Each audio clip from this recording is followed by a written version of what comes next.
Welcome to 9+ news. Breaking news చూస్తున్నాం. Karimnagar jewellery shop చోరీలో కీలక update. Godavari దాటి మహారాష్ట్ర వైపు పారిపోయిన దొంగలు. బీర్పూర్ అడవుల్లో దొరికిన దొంగలు వాడిన బైక్ను అక్కడే వదిలేసి పారిపోయిన దొంగలు. ఒడిశా రిజిస్ట్రేషన్ నెంబర్తో ఉన్న బండి.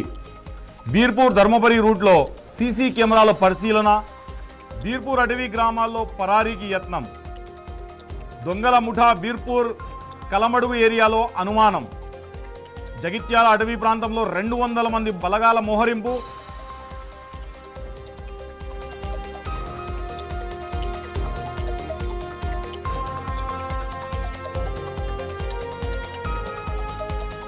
కరీంనగర్లో జ్యువెలరీ షాప్ చోరీలో కీలక అప్డేట్ నమోదైంది.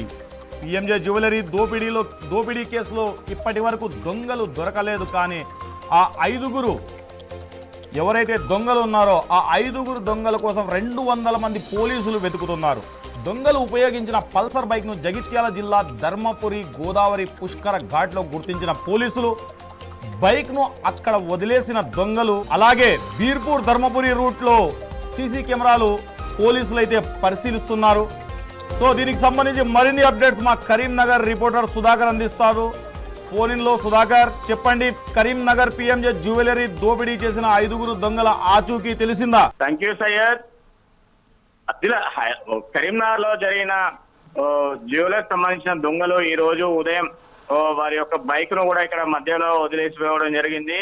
కరీంనగర్ జ్యువెలరీ షాప్ లో జరిగిన కీలక అప్డేట్స్ కూడా పోలీసులకు లభ్యమైనాయి. పోలీసులు దొంగలు ఉపయోగించిన పల్సర్ బైక్ ను జగిత్యాల జిల్లా ధర్మపురి గోదావరి పుష్కర ఘాట్ వద్ద పోలీసులు దొంగలు వదిలి వెళ్ళడం జరిగింది. అక్కడ నుంచి బైక్ ను వదిలేసి పారిపోవడానికి ఇటు మహారాష్ట్ర పారిపోవడం జరిగింది. బీదర్పూర్ ధర్మపురి మార్గం మధ్యలో ఉన్న సీసీ కెమెరాను పరిశీలించిన పోలీసులు గోదావరి దాటి మరి ఈ యొక్క దొంగలు ఎవరైతే ఉన్నారో వాళ్ళు మహారాష్ట్ర వైపు వెళ్ళినట్టు కూడా పోలీసులు అక్కడి నుంచి పరిశీలించడం జరుగుతుంది. అదే కాకుండా ఈ యొక్క దొంగలైతే ఎవరైతే టెక్టివ్ కేసు సంబంధించిన వాళ్ళు ఇవన్నీ చేస్తున్నారో వారి పైన కూడా పోలీసులు భారీ భద్రతతో పాటు వారిని కూడా ఇంతమంది కూడా వారు ఎక్కడెక్కడ కేసులు ఉన్నాయని చెప్పేసి కూడా వారిని కూడా వెలికి తీయడం జరుగుతుంది. అదే కాకుండా చూస్తే ఇందులో ఒక ఫోటో ఏదైతే ఇప్పుడు మన దగ్గర స్క్రీన్ లో అది ప్లే అవుతుందో దానిపైన ఉన్న ఈ ఎవరైతే ఈ యొక్క దొంగ ఉన్నాడో దోపిడీ దొంగకు సంబంధించిన షాబుద్దీన్ గతంలో చూస్తే మొత్తం నేర పరిశోధన ఉంది. ఇతను కూడా కొన్ని కేసుల వల్ల మహారాష్ట్ర నుంచి షాబుద్దీన్ ను తీసుకువెళ్లి వీళ్ళు పూణే జైల్లో పెట్టడం జరిగింది. పూణే జైల్లో ఉన్నప్పుడు ఇక్కడైతే ఎవరైతే ఇంకా రిమైనింగ్ ఉన్న 5గురు ఉన్నారో 5లో 4లో ఒక షాబుద్దీన్ ఉన్నాడు. షాబుద్దీన్ కూడా గతంలో కూడా నేర చరిత్ర ఉంది. ఇతను చేసిన ఒక దొంగతనాల వల్లనే ఇలాంటి కార్యక్రమం వీళ్ళు కూడా అతనితో పాటు పాల్పంచుకున్నారని చెప్పడం జరుగుతుంది. ఇదే కాకుండా చూస్తే ఈ యొక్క మొత్తం మీద వ్యవహారం చూస్తే ఈ యొక్క దోపిడీ దొంగలు వీళ్ళు ఉపయోగించిన బైకు బీహార్ మూడకు సంబంధించిన కార్ నంబర్ వేయడం జరిగింది. కరీంనగర్ లో దోపిడీ చేశారు. ఈ యొక్క దోపిడీకి సంబంధించిన దాంట్లో కూడా సుమారు ఇప్పటి వరకు ఒక మొత్తం ఈ యొక్క షాప్ లో 10 కోట్ల పైన బంగారం అయితే నిల్వ షాప్ లో సంబంధించింది. అందులో ఒక బ్యాగు అక్కడ వదిలిపెట్టడంతో పాటు మరొక 2 బ్యాగులలో 1 కిలో 800 గ్రాములు బంగారం కూడా వాళ్ళు దోపిడీకి గురైనట్టు చెప్పడం జరుగుతుంది. దీంతో పాటు చూస్తే మొత్తం 2 కోట్ల పైన ఈ యొక్క బంగారం దొంగతనం జరిగిందని చెప్పడం జరుగుతుంది. ఇదే కాకుండా చూస్తే షాబుద్దీన్ గతంలో కూడా చాలా దొంగతనాలు చేయడం జరిగింది. అదే కాకుండా ఈ యొక్క ధర్మపూర్ లో ఎప్పుడైతే కరీంనగర్ లో ఉపయోగించిన బండి బైక్ నంబర్ కూడా TS09F G6876 గా దీన్ని వాడడం జరిగింది. ఈ యొక్క బండి నంబర్ కారుకు సంబంధించిన నంబర్. ఈ యొక్క కారు కూడా హైదరాబాద్ లో ఉన్న ఒక వ్యక్తికి సంబంధించిన కారు. ఈ యొక్క కారుకు సంబంధించిన దీంతో పాటు ఈ కారు ఇంజన్ ఇవన్నీ సీసీ నంబర్లు అన్ని చెక్ చేయడంతోనే ఇది ఒక కార్ నంబర్ అని చెప్పి తెలవడం జరిగింది. దీనిపైన చూస్తే ఇలాంటి దొంగతనాలు కూడా ఎన్నో జరుగుతున్నాయి. కానీ పోలీసులు ఇప్పటికైనా కూడా ఈ యొక్క నిర్మాషమైన ప్రాంతాలు ఏవైతే ఉన్నాయో ఒక ప్రాంతాలనే వాళ్ళు ఈ యొక్క దోపిడీ దొంగలు దాన్ని స్కెచ్ చేసుకొని వాళ్ళు మొదటగా ఫస్ట్ రెక్కి నిర్వహించడం జరుగుతుంది. రెక్కి నిర్వహించిన తర్వాత ఈ యొక్క దొంగతనాలకు పాల్పడడం జరుగుతుంది. ఎందుకంటే కరీంనగర్ లో ఉన్న జ్యోతినగర్ సంబంధించిన ఈ యొక్క జ్యువెలరీ షాప్ సంబంధించిన దాంట్లో కూడా పెద్ద ఎత్తున బంగారం ఉంటుంది. ఇక్కడ ఎవరు ఉండరు అని చెప్పేసి దానికి సంబంధించిన వారు కూడా మొత్తం చూడడం జరుగుతుంది. ఈ యొక్క సంఘటన స్థలం పూర్తి వివరాలు కూడా తెలుసుకుంటే ఆదివారం ఉదయం 11 గంటల నుంచి 12 గంటల వరకు కరీంనగర్ లో ఉన్న షోరూమ్ లో ఈ యొక్క దోపిడీ జరిగింది. వారు అక్కడి నుంచి నేరుగా ధర్మపురికి వెళ్ళి ధర్మపురి ప్రాంతం నుండి గోదావరి పరివార ప్రాంతం ఉంటుంది. ఇటు ధర్మపూర్ నుంచి గోదావరి దాటడం అంటే మహారాష్ట్రకి వెళ్ళిపోతారు.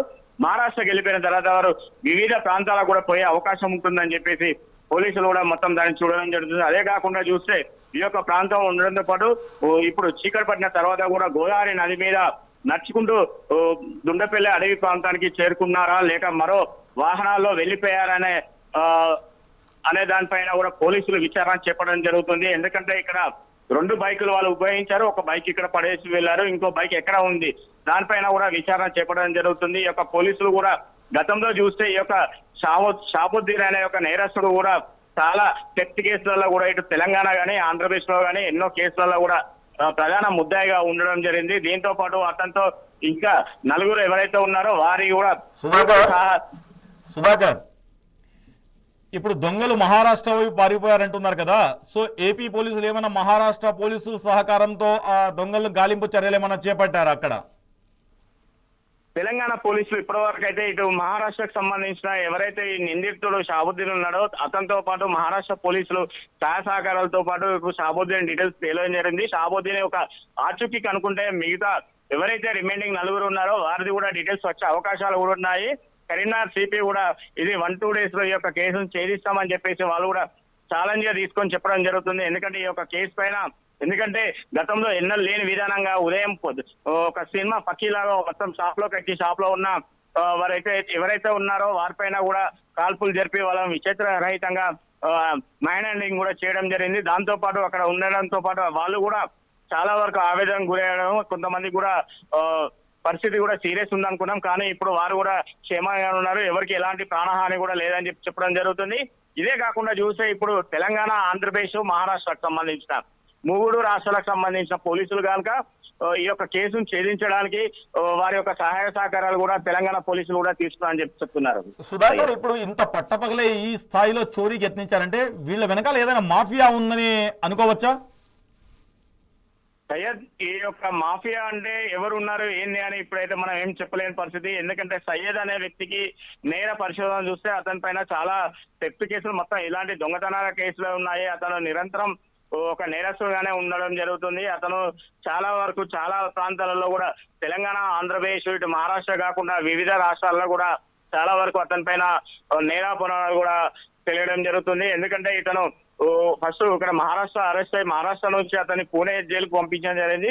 ఈ పూణే జైలు పోయిన తర్వాత రిమైనింగ్ వాళ్ళు ఎవరైతే ఉన్నారో వాళ్ళు అక్కడ పరిచయస్తులై వాళ్ళు వచ్చి తెలంగాణకు వచ్చి వీళ్ళు ఒక మూటగా ఏర్పడి ఈ యొక్క దొంగతనం చేసిందని చెప్పి కూడా చెప్పుకోవడానికి అవకాశాలు కూడా ఎక్కువ శాతం అవపడుతున్నాయి. ఇదే కాకుండా చూస్తే ఇలాంటి వాటిని కూడా ఇతర రాష్ట్రాలను చూస్తే ఎప్పుడైనా కూడా మనకు తెలంగాణ కానీ ఇతర ప్రాంతాల్లో ఎప్పుడైనా కూడా ఇలాంటి భారీ దోపిడీ జరిగినప్పుడు ఏంటంటే మహారాష్ట్ర కాకుండా ఇటు ఉత్తరప్రదేశ్ కానీ లేకపోతే బీహార్ కానీ యూపీ వీళ్ళే ఎక్కువ శాతం ఉంటారని చెప్పేసి కూడా చెప్పడం జరుగుతుంది. Okay right Sudhakar, thank you.